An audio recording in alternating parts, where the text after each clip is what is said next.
rimas, vamos falar das rimas. A rima é mais um dos recursos utilizados para dar melodia ao verso. Há, todavia, versos que não apresentam rimas. São os chamados versos brancos ou soltos. Então, se um verso não rima, ele é chamado de verso branco. Tá? Quando você estudar modernismo, a gente vai falar muito sobre os versos brancos ou versos soltos. Tá? Vou te mostrar aqui um poema chamado Briga na Procissão, do poeta Chico Pedrosa, poeta muito conhecido lá no Nordeste. Tá? E aqui vai na voz de um outro poeta, também lá do Nordeste. Tá?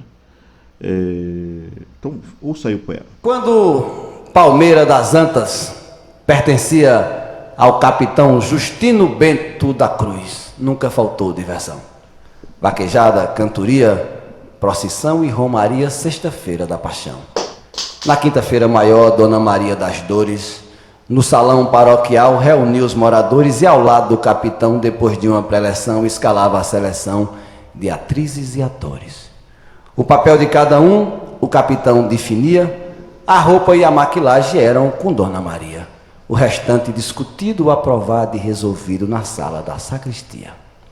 Todo ano era um Caifás, um Jesus e um Pilatos. Só não mudavam a cruz os verdugos e os maus-tratos. O Cristo daquele ano era Quincas Beija-Flor, Caifás foi Cipriano e Pilatos foi Nicanor. Duas cordas paralelas separavam a multidão, para que pudesse entre elas caminhar a procissão. Cristo, conduzindo a cruz, vez por outra advertia o centurião perverso que com força lhe batia, que era para bater maneiro, mas ele não atendia devido a um grande pifão que tomou naquele dia do vinho que o capelão guardava na sacristia. Cristo dizia: o rapaz, vê se bate devagar, tá com a gota para doer, assim eu não vou aguentar, ou tu para de bater ou a gente vai brigar. Jogo já essa cruz fora, tô ficando aperreado, vou morrer antes da hora de ficar crucificado. E o pior que o malvado fingia que não via, além de bater com força, ainda se divertia, espiava para Jesus, fazia pouco e dizia: que Cristo frouxo é você, que chora na procissão. Jesus, pelo que se sabe, não era mola assim não. Eu tô batendo é com pena, tu vai ver o que é bom. Na subida da ladeira da venda de Fenelon, o couro vai ser dobrado, até chegar no mercado a cuíca muda o tom. Naquele momento viu-se um grito na multidão. Era Quincas que com raiva sacudiu a cruz no chão e partiu feito maluco para cima de Bastião. Se pegaram no tabefe, pontapé e cabeçada. Madalena levou queda, Pilatos levou pancada. Deram um cacete em Caifás que até hoje nem faz nem sente gosto de nada. Desmancharam a procissão, o cacete foi pesado. Santo Tomé levou um tranco que ficou desacordado. Acertaram um cocorote na cabeça de Timóteo que até hoje é aluado. E até mesmo São José, que não é de confusão, na ânsia para defender o seu filho de criação, aproveitou a garapa para dar um monte de tapa na cara do bom ladrão. A confusão terminou quando o doutor delegado interveio e separou, cada santo para o seu lado. Desde que o mundo se fez, foi esta a primeira vez que Jesus foi para o xadrez, mas não foi crucificado. Obrigado. Bom, esse não é um poema lírico, né? Você já percebeu, é um poema narrativo, tá? Mas eu queria te mostrar aqui justamente essa questão dos versos livres, né? Ele vai utilizar aí o verso livre, vai utilizar a rima para contar essa história, né, maravilhosa. O poeta que você ouviu, tá, é Maviael Melo, tá bom? Poeta, grande poeta nordestino, é vivo, tá? Tem cada coisa bacana. Se você quiser procurar na internet, fique à vontade, você não vai se arrepender. Tá bom? Classificação das rimas. As rimas são classificadas mediante disposição, extensão, acentuação e vocabulário. Então vamos lá. Disposição das rimas. Como elas são dispostas, são colocadas ali, né? São organizadas no poema. Elas podem ser cruzadas ou alternadas. Tá? O esquema, esse A, B aí, é o esquema delas. Né? A, primeiro vem uma A, depois B, depois vem outra A, depois outra B. Tá? Então, um esquema aí de identidade, de identificação delas. A, B, A, B. Tá? São alternadas, você vai alternando A, B, A, B. Olha o exemplo. Tu és um beijo materno, tu és um riso infantil, sol entre as nuvens de inverno, rosa entre as flores de abril. Reparou? Materno está rimando com inverno, é A com A. E infantil com abril. né? B com B. Então a ordem é materno, infantil, inverno, abril. AB, AB. Tá bom? Rimas interpoladas ou opostas. É quando faz, né, o vai e vem, né? AB, BA. Olha aqui. Amor é fogo que arde sem se ver. É ferida que dói e não se sente. É um contentamento descontente. É dor que desatina sem doer. Eu tenho ver rimando com doer, A com A. E no meio, sente com descontente, B com B. Rimas emparelhadas, uma do ladinho da outra, sabe? AA, BB, CC e por aí vai. Ele deixava atrás tanta recordação, e o pesar, a saudade, até o próprio chão, debaixo de seus pés parece que gemia. Levantava-se o sol, vinha rompendo o dia, e o bosque, a selva, o campo, a padaria em flor, vestiam-se de luz como um peito de amor. Então você tem aí a rima recordação com chão, gemia com dia e flor com amor. Tá? AA, BB, CC. Rimas emparelhadas. Rimas internas, também chamadas de rimas coroadas. Cá para nós, eu acho uma das mais bonitas. Por outro lado, são bem mais esquecidas no momento da escrita poética. Eu diria que são mais esquecidas porque são mais difíceis de fazer. Ela ocorre ainda dentro do verso, seja como uma palavra que também está no meio do verso, seja com uma palavra externa. Vejamos exemplos. De repente, do riso fez-se o pranto, silencioso e branco como a bruma, e das bocas unidas fez-se o espanto, e das mãos espalmados fez-se... De repente, do riso fez-se o pranto, silencioso e branco como a bruma, e das bocas unidas fez-se a espuma, e das mãos espalmadas fez-se o espanto. Olha só, você está rimando pranto, ó, aqui ó, pranto, esse pran, aqui ó, pran, de pranto. Você está rimando com o bran, esse bran, de branco. Tá? Esse bran de branco, tá? E bruma aqui com espuma, tá? E esse pranto aqui ainda está rimando com espanto, esse an aqui, ó, tá? Esse an aqui. Ah, professor, mas a rima não tem que ser toda, o final tem que ser todinho igual? Não necessariamente. A rima começa lá na sílaba tônica, na vogal tônica, tá? Da vogal tônica para o final da palavra. Mas às vezes pode rimar apenas a tônica, a vogal tônica, né? Só a vogal rima, o resto não rima. São só parecidos, mas não são idênticos. Isso pode acontecer. Tá? A gente vai falar disso daqui a pouquinho. Anjo sem pátria, fada errante, perto ou distante que de mim tu vais. Há de seguir-te uma saudade infinda, hebreia linda, que dormindo estás. Eu diria que se estás ficaria mais ainda. Mas vamos lá. Errante, ó, errante, esse ante aqui, ó, que é externo, está rimando com distante, interno. Vais está rimando com estás. Acho que isso é estás. Vou depois pesquisar esse verso para ver se não houve erro na hora de copiá-lo. Há de seguir-te uma saudade infinda, ainda, hebreia linda, olha o ainda aqui, tá? Então eu estou rimando um verso externo com um verso interno. Isso é rima coroada, tá? E é muito linda. Rima interna, tá bom? Rima interna ou rima coroada, mesma coisa. É possível ainda pensar a rima interna de três maneiras distintas. A leonina, ou leoniana, quando a rima se dá entre as palavras finais de cada hemistício, hemistíquio do verso. O hemistíquio são as metades iguais ou desiguais de um verso, entre os quais há geralmente uma cesura. Cesura é uma pequena pausa, geralmente de valor dramático.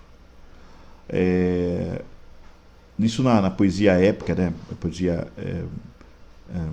Naquela poesia da epopeia se encontrava muito. tá? Sejam essas, mesmo que não peças, sejam essas, olha a pausa aí, mesmo que não peças, tá? Essa é a cesura. Sejam essas, mesmo que não peças, a este amigo, as últimas palavras que digo, em livre verso, amigo, me despeço. Tá? Então, os versos estão divididos em duas partes, em dois hemistíquios, tá? Que é cada metade, que pode ser igual ou desigual, em termos de números de versos. E o corte ali, a divisão ali, né, o ponto de separação é chamado de cesura, tá? Aí marcada pela vírgula. Sejam essas, a este amigo, em livre verso, entendeu? Essas são as cesuras, tá? São marcadas aí pelas vírgulas. Vamos ver agora a questão das rimas. Sejam essas, mesmo que não peças. Essas e peças estão rimando no mesmo verso. A este amigo, as últimas palavras que digo, amigo e digo, rimando. Em livre verso, amigo e despeço. Verso e despeço. Tá vendo? Esse tipo de rima era mais comum na Antiguidade Clássica, principalmente na poesia latina da Idade Média. Mas veja só, está aí o recurso para quem quiser usar. Se eu quiser usar hoje, eu posso usar. É do passado, mas eu posso resgatar e usar hoje nos versos de 2020. Eu posso usar esses versos com tranquilidade. 2. Com eco, né? Então, nesse caso, as palavras que rimam estão imediatamente uma depois da outra, funciona como um eco de fato. Olha só. Donzela bela que me inspira a lira, um canto santo de fremente amor, ao bardo cardo de tremenda senda, estanca, arranca-lhe a terrível dor. Aqui a cisura nem sempre é marcada por uma vírgula. No segundo verso, a cisura não é marcada por vírgula. Um canto santo de fremente amor. Você tem uma parada aí, você sente que tem que parar o verso para manter a cadência, né, o ritmo. Um canto santo de fremente amor. Então, entre santo e de, você tem uma cisura, que é esse corte. Os hemistíquios são um canto santo, primeiro hemistíquio, segundo hemistíquio, de fremente amor. Ali em Donzela Bela, tá a vírgula marca. Donzela Bela, que me inspira a lira. E no campo das rimas, Donzela Bela, tá vendo? Donzela Bela, canto santo, bardo, o cardo, estanca, arranca. Então você tem a repetição do som, né? Duas palavras que têm finais rimando ali, uma do ladinho da outra. Esse é o famoso eco, tá? Então, rimas internas com eco. E as rimas internas podem ser entre palavras final de um verso e a outra, que é aquela que a gente viu nos dois exemplos de cima aí, tá? Rima o final de uma com o meio da outra, tá? De repente do riso fez-se o pranto, silencioso e branco como a bruma, tá? Então, rimas o final de um verso e outra de um verso e outra no meio do segundo, tá bom? Com relação à extensão das rimas, tá? Ou seja, né, ela começa a rimar a partir da vogal tônica, mas até onde ela vai? Até o final? Se for até o final, é consoante, tá bom? Carinho, sozinho, celeste, veste. Se não rimar até o final, é toante. Rimas que ocorrem em palavras cuja similaridade sonora é parcial. Então, trouxe com doce, benfazejo com beijo, tá? Então não está rimando exatamente igual, né? Mas a vogal tônica bate, então isso já serve. Então são rimas toantes. Então a rima com relação à extensão é consoante, se for do início da vogal tônica até o final, ou apenas toante, se tiver alguma diferença aí no caminho, tá bom? Com relação à acentuação das rimas, né? Acentuação mesmo da palavra, tá? As oxítonos, paroxítonos, por paroxítonos. As esdrúxulas são as rimas entre palavras proparoxítonas. Por exemplo, aromática rimando com dalmática, anêmona rimando com trêmula, tá? Eu vou contar até a sílaba tônica, lembra? Então, em anêmona, eu conto até o né. O mo e o na eu corto na hora de fazer a contagem de sílabas métricas. Essas são rimas esdrúxulas e são difíceis de fazer, tá? São muito difíceis. A grave é aquela que a rima ocorre entre as paroxítonas. Exemplo, flores com dores, pranto com canto. E as agudas com as rimas nas oxítonas ou dos monossílabos. É o caso de pomar com luar, de tez com inglês. Tá? Rimou oxítona com monossílabo ou oxítona com oxítona ou monossílabo com monossílaba é rima aguda. Tá bom? Com relação ao vocabulário, se as rimas elas rimam palavras da mesma classe gramatical, são chamadas de pobres. Então, rimar, por exemplo, amor com desamor, isso é muito pobre. Cantar com amar, são 2 verbos, rima pobre. Tá? Ah, mas eu não posso rimar? Pode ficar à vontade. Mas é como elas eram classificadas. Tá? O poeta tinha muito mais trabalho de rimar palavras de classes gramaticais diferentes do que da mesma classe. Então, rimar balão com sabão, rimão, limão com mão, é muito fácil. Né? Então, assim, não tinha grande valor, por isso eram chamados de rimas pobres. A rima rica vai rimar palavras de classes gramaticais diferentes. Irradia com dia, irradia é verbo, dia é substantivo. Dúzia com lúcia, dúzia é numeral, lúcia é substantivo. Então, rimas ricas. Eu não coloquei ali, mas existe também a rima preciosa. Tá? Vê-la com estrela. Tá? Vê-la com estrela. A rima preciosa, ela tem essa coisa de uma das palavras, ou as duas, né, serem formadas por uma situação. É uma rima que não está pronta. Ela acontece, tá? É uma rima que não está pronta. Ela acontece ali no construir linguístico, tá? Nas regras da gramática. Então, não vou dizer vê-ela. Vê-ela não pode. Então, eu tenho que dizer vê-la. Aí esse vê-la não é uma palavra que existe na língua, é uma situação gramatical, que eu vou rimar com estrela. Isso é uma rima preciosa. Existe também a rima rara. Na rima rara, eu estou rimando palavras assim, muito difíceis de serem rimadas, palavras que não são faladas assim, não são faladas no cotidiano. Por exemplo, eu rimar cisne com tisne, né? Cisne, tisne. Ou rimar estirpe, né? Com S, com estirpe, com X. Tá?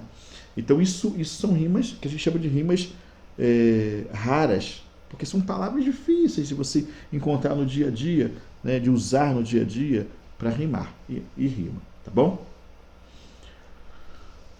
Tipos de poemas líricos mais comuns. Quais são os tipos mais comuns? A gente já começou falando sobre eles, então vou ser bem breve aqui. Nós temos a ode e o hino, que são poemas líricos, tá? Fazendo homenagem à pátria ou aos símbolos da pátria, né? Fazendo também homenagem a uma divindade, a mulher amada, a alguém importante, tá? O hino ou a ode.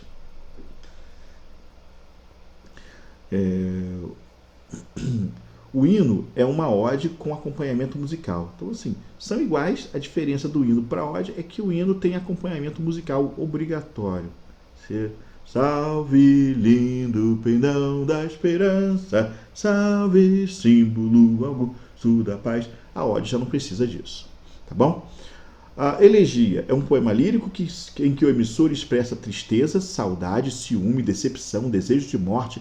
É todo poema melancólico. Então, se você pegar um poema para ler, ele for melancólico, você está lendo, parabéns, uma elegia. Idílio ou écloga é o poema lírico em que o emissor expressa uma homenagem à natureza, às belezas e às riquezas que ela dá ao homem. É o poema bucólico, ou seja, que expressa o desejo de desfrutar tais belezas e riquezas ao lado da amada, que é uma pastora, né, que ali no jogo poético é uma pastora, que enriquece ainda mais a paisagem, o espaço ideal para a paixão. Né? Então, assim, resumindo, a poesia, a écloga, né, o idílio, eles vão falar do campo, da natureza, da beleza, vão exaltar a natureza. A écloga e o idílio são diferentes, se diferenciam porque a écloga é uma espécie de idílio com diálogo. Tá? Então, dentro da época, as personagens podem conversar. O poeta o eu lírico pode conversar com sua amada, por exemplo. Tá? coisa que não acontece no idílio, mas tirando isso são iguais. O heptalâmio, que é um poema lírico feito em homenagem às núpcias de alguém, ou seja, ao casamento de alguém. Você quer fazer um poema para homenagear o casamento de uma pessoa, você está fazendo um heptalâmio. A sátira é um poema lírico em que o emissor faz uma crítica a alguém ou a algo em tom sério ou irônico, elogio às avessas. Né? Você elogia, na verdade está debochando, não está falando de coração aqui, você está falando de piada, né? Está zoando. Essa é a sátira. O soneto é estruturado por 14 versos, é um poema estruturado em 14 versos, sendo 2 quartetos, 2 tercetos, todos estritamente rimados decassílabos, ou seja, compostos por 10 sílabas, ou alexandrinos, integrados por 12 sílabas. Sim, os poemas de 12 sílabas, os dodecassílabos, são chamados também de versos alexandrinos, em homenagem a Alexandre o Grande, que gostava muito desse estilo. Este termo tem sua origem na palavra italiana sonetto, que tem sentido de pequeno som, musicalidade. Olha, isso aqui são 2 exemplos de sonetos aqui para você. Tá? Soneto do Luís Vaz de Camões. Antigamente eles não colocavam título. Então, assim, muitas vezes vinha soneto, ou às vezes o primeiro verso do soneto, no caso Amor é fogo que arte sem se ver, era colocado como título do poema. Tá? Mas não era comum. Muitas vezes o comum era eles colocarem números para o soneto. 1, 2, 3 e assim por diante. Mas vamos lê-lo. Amor é fogo que arde sem se ver, é ferida que dói e não se sente, é um contentamento descontente, é dor que desatina sem doer. É um não querer mais que bem querer, é um andar solitário entre a gente, é nunca contentar-se de contente, é cuidar que se ganha em se perder. É querer estar preso por vontade, é servir a quem vence, o vencedor, é ter com quem nos mata lealdade. Mas como causar pode seu favor nos corações humanos a amizade, se tão contrário a si é o mesmo amor? Tá? Então veja, o soneto é um poema padrão, tá? Muito utilizado durante o classicismo, o arcadismo, e até hoje, né? É um formato de poema muito comum, em que ele é composto por 4 estrofes, repare. As 2 primeiras são quartetos, ou seja, estrofes de 4 versos. As 2 últimas são tercetos, estrofes de 3 versos. Esse formato é o formato italiano do soneto, tá? Utilizado por Petrarca, e que foi introduzido na poesia portuguesa. Esqueci o nome do poeta. Depois eu lembro, se eu me lembrar eu falo para vocês. Mas se não, pesquise. Mas teve um poeta português, que agora não me recordo o nome, que introduziu esse tipo de fazer poético na poesia, da literatura portuguesa, né, na sociedade portuguesa da época, e isso chegou até nós, aqui no Brasil. Deixa eu ver o que vai te falar disso. Sim. O soneto italiano ele é dividido em 2 quartetos e 2 tercetos. O soneto inglês, tá? ele inverte, são 2 tercetos e 2 quartetos. Nós temos a cantata, que é uma pequena ópera e que gira em torno de uma ação solene ou galante, sensual. Temos o canto real, que é um tipo de balada com forma fixa, né? Ou seja, um formato comum ali, composta por 5 estrofes com 11 versos e uma estrofe com 5 versos. Era muito comum no parnasianismo, que você vai estudar no 2º ano.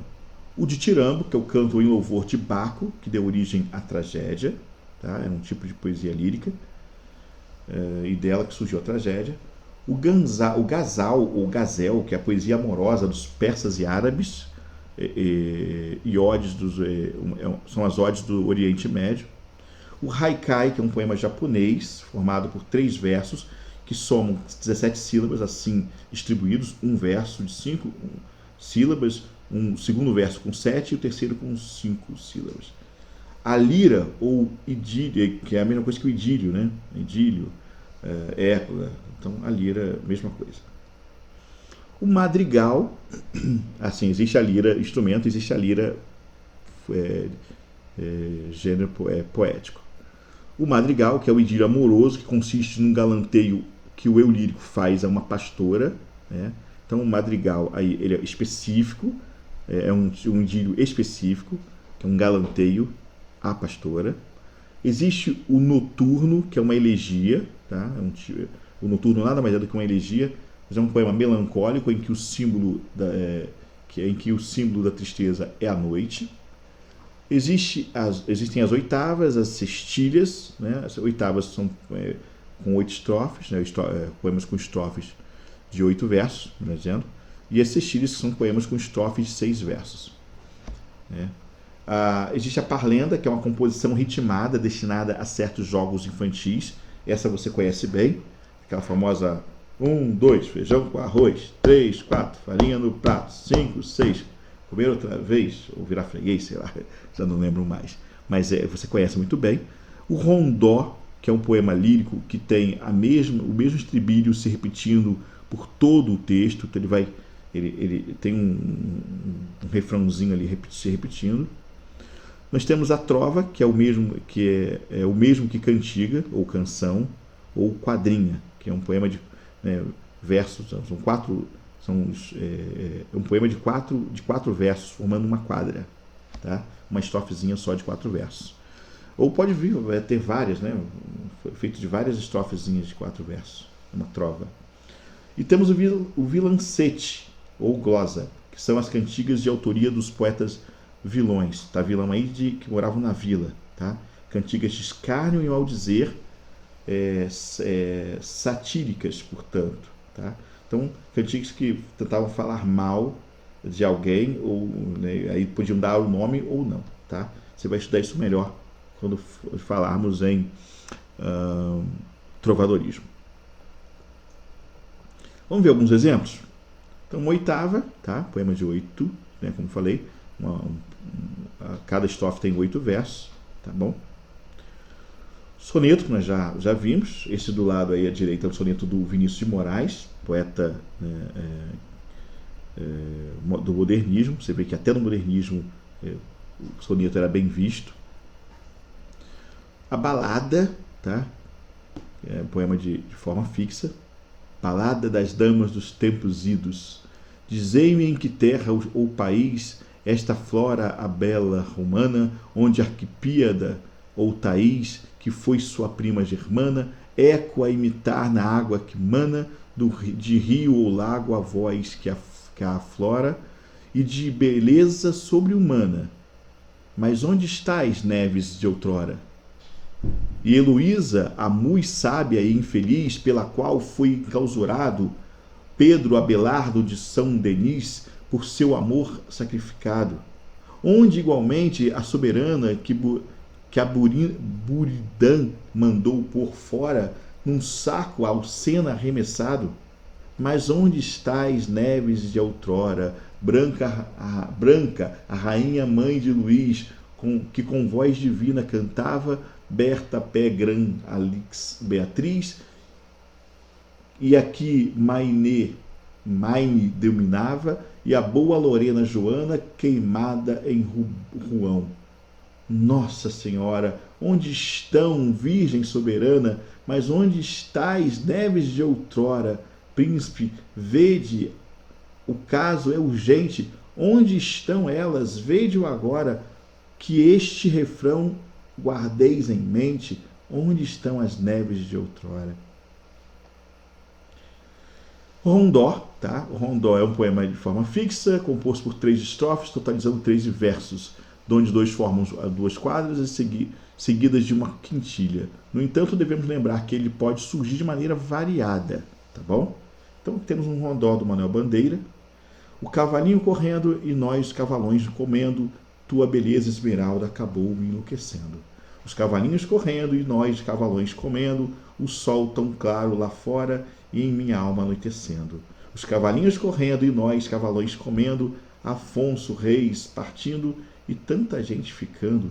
Os cavalinhos correndo e nós cavalões comendo, a Itália falando grosso, a Europa se avacalhando. Os cavalinhos correndo e nós cavalões comendo, o Brasil politicando, nossa, a poesia morrendo, o sol tão claro lá fora, o sol tão claro, esmeralda e a minha alma anoitecendo. Tá? Então tem uma sequência aí de repetições próprias do rondó. Vamos falar todas as trovas. Olha que trovas bacaninhas essas aqui, ó. Vendo pipoca, que é o fraco da criançada no recreio, e de tanto encher o saco, já estou de saco cheio. A morena, quando passa, no molejo das cadeiras, deixa nos olhos a graça e no pensamento besteiras. Né? Então, a quadra é isso mesmo, é um versinho de quarto verso, a gente conhece muito bem, né? Geralmente, eles são feitos nos ritmos, né, das métricas populares, que são a redondilha menor, poemas de sílabas de versos de 5 sílabas métricas, ou redondilha maior, de 7 sílabas métricas. Esses ritmos, né, essas métricas de 5 e de 7 sílabas métricas são muito comuns na poesia popular, na cultura popular, na produção popular, tá? Literária popular. Basta você lembrar, por exemplo, de versinhos de crianças, né? Batatinha quando contou 7 aí comigo? Vem comigo de novo, ó. Vai no dedinho. Batatinha quando se esparrama pelo chão. Carrego papai no bolso e mamãe no coração. Tá vendo? São 7 sílabas métricas. São poemas que seguem esse padrão. São poemas. Essa é a métrica que o povo utilizava, né? Que os cantadores da Idade Média utilizavam com muita frequência, porque são ritmos fáceis de você construir. Se pegar os repentes também utilizam essa métrica, tá? Ou 5 ou 7, tá bom? A Sextina é um poema de forma fixa composto de 6 estrofes,